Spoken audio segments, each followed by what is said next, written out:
right, so section 2, physicality. Our own and that of our adversaries. So, again, I get that a lot of you guys are, not in great shape, and this is going to sound like me beating on a drum here, and to some extent it is. But the reality is you'll see in very short order why it's important to maintain physical fitness. I'm going to start with being overweight. Being overweight reduces your life expectancy by 14 years. And if you think that sounds bad, bear in mind that smoking a pack a day for your entire adult life will shave off 10 years. So to put that into context, being overweight, not obese, being overweight is 40% more hazardous to your health than smoking.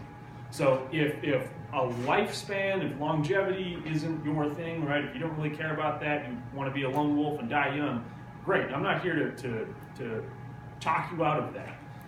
However, there are some other reasons that you'll want to improve your physical fitness while you're still alive.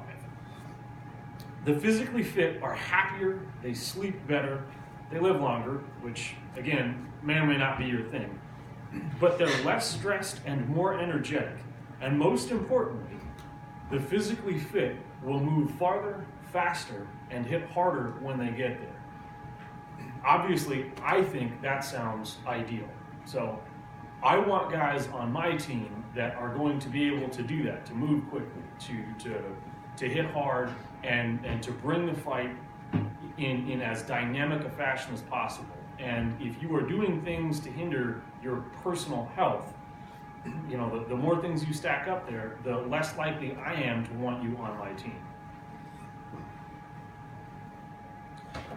I also want to point out that if you are physically fit, you are more likely to survive an injury and more likely to survive it well.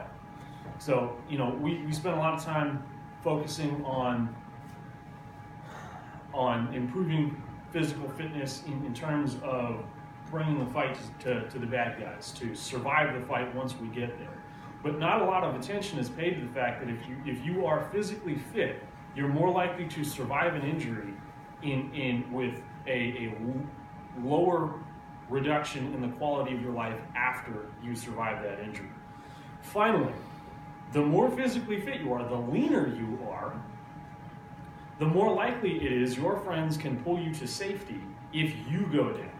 So, look at me, right? I'm 5'9", all of 180 pounds. If, the guy next to me weighs 250 pounds at 6'3", it's going to take me a lot longer to get him into cover than if he'd shed 30 pounds. So consider that. If you do get injured and you need your friends to help you, it's going to be easier for them to do that. Finally, before we move away from physicality, I want to touch on the physiological response to traumatic injuries. So some of you guys are already going to be well aware of this, and I understand that. I just want to go over this very briefly. The shots into the brain matter are not ideal. Shots into the cerebellum that's the perfect shot. There is no other place in the human body that can guarantee you turning somebody off immediately.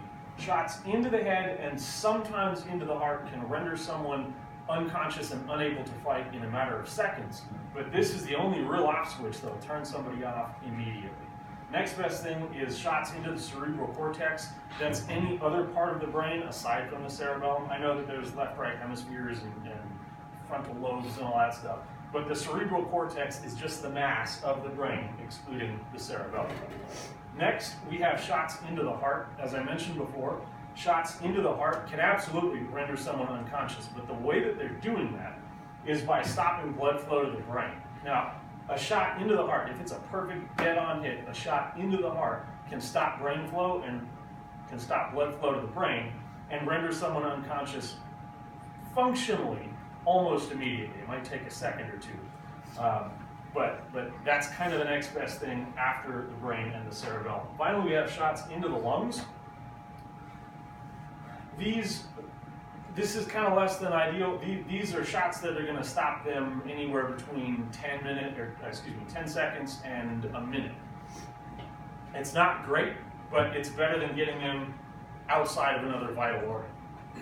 I drew the pelvic girdle on here as well, because there are some schools of thought that will train you to fire into the pelvic girdle if shots into these regions aren't stopping your adversary. And the reason they do that is because typically they'll teach you to fire a sequence of shots into the chest, then to go for the head, and then if that doesn't stop them, they want you to go to the pelvic girdle, so that you're not firing wildly at what is essentially a small-moving, well-armored target, which is the head. The pelvic girdle is not the end-all, be-all. I don't really know how this got worked into the school of thought, or who came up with the idea that this would end somebody. There are some nerve clusters and things like that in these regions, which, if destroyed, can induce quite a lot of pain, which is a good thing if you're not fighting somebody who's hopped up. And where we're going, cot, which is basically an amphetamine, is pretty widespread. There are also some major blood vessels that go through the pelvis, but you're not going to have much success trying to aim for those. So you wanted to point something out? I don't think that school of thought for the pelvic girdle is to end someone. It's more of a mobility kill, and I think that's where it got worked into. I get that. The issue that the pelvic girdle has for mobility kills, though, is that this is actually a fairly soft bone. It's not very hard, and so a lot of people think that shooting bullets into this, it looks, you've ever seen a skeleton, this looks like a big bone mass, and I've sat through lectures where they talk about bullets hitting the pelvis and knocking someone over, and that's not what happens. So when they do introduce it as a mobility kill, what they're really trying to do is destroy the joints in there, that's okay if you're trying to stop somebody. If you can stop them from moving, hey, great. Ideally, though, we want to turn them off, right? We want to shut them down, because you can get a mobility kill, somebody will sit down and keep shooting at you. So this is ideal for stopping someone. I just wanted to point that out. Do you have anything to add to that? That was a great point, though. The only reason I'm harping on this is because some schools of thought teach this like pistol rounds are going to knock somebody over, and that does not happen. So that was what I wanted to harp on. So now that you have a good sense of the human anatomy and what it takes to turn someone off, I'm going to go ahead and move on to section 2, end of section 2.